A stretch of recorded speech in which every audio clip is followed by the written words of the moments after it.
Mga idol, welcome to my YouTube channel. Sa video na to mga idol, alamin natin kung ilan yung harvest ng apat na panel na to na tagsi 620 watts sa bandang alas 3 na cloudy Ayan, cloudy yan mga idol. Ayan, cloudy.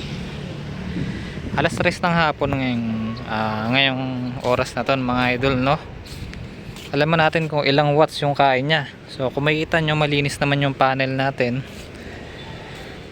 Ayan, 620 watts bawat isa niyan. Ayan, apat yan mga idol Ang tatak niyan ay Jinko brand Alamin natin ngayon kung gaano ka lakas yung power niya So punta na tayo sa inverter mga idol. Ayan mga idol. And guys 500 watts mga idol Sulit na sulit mga idol dahil 500 watts. Walang araw yan mga idol So yan, 500 watts. Tapos 3 ampere yung panel natin, 3 ampere lang Tapos 164 volts dahil bautisan yon ay 40 volts. So minimum siya mga idol. So yan, 500 watts mga idol Itong setup ko mga idol, wala pa tong battery mga idol Ayun yung inverter ko, yan. So yan, meron akong gamit ko ngayon yung aircon dun sa baba. Yun, may mga ibang appliances din katulad ng TV, electric fan gumagana 1200 watts. Tapos 500 watts sa inverter. So yung the rest sa Meralco niya yung kinukuha mga idol So ipapakita ko sa inyo mga idol. Ayan, titingnan natin.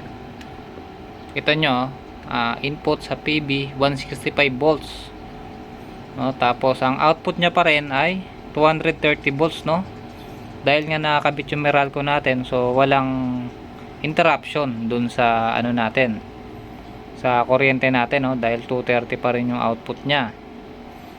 So ayun ang kagandahan doon mga idol kailangan may Meralco pa rin dahil dito sa hybrid na to dire-diretso pa rin yung kuryente natin at nakakatipid tayo. Sa mga nais bumili ng ganito mga idol, nabili ko lang lahat to sa sa Shopee So bibigay ko na lang sa inyo yung link sa description. Itatag ko na lang So lahat yan, yung apat na yan pinadeliver ko yan. Okay na okay, walang sira. Walang kahit anong dents. Secured siya Hindi ko lang na-videohan. Tapos yung ginamit ko ditong hindi umiinit to mga idol. To dahil digis to.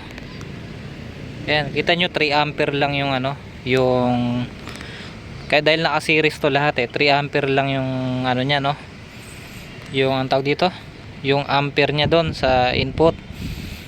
Yung ganitong digis ay 30 ampere yung kayang i-handle nito. So yan, ginawa ko, nilagyan ko na lang din ng takip. So hindi naman ganun kainit to dahil 3 ampere nga lang yung dumadaloy sa kanya. Tas naka-series lahat yan mga idol So yun, yun, salamat mga idol. Sana na may natutunan kayo sa video na to. Ayun, yung harvest natin dito kung ilan sa ganitong cloudy So malapit na yung tag-ulan mga idol. So asahan nyo hina yung mga harvest ng mga solar panel nyo. Or sa mga nagbabalak bumili, kitang kita nyo naman walang araw mga idol pero 500 watts yung takbo nya So apat na panel lang mga idol, kayang kaya naman buhay ng buong bahay.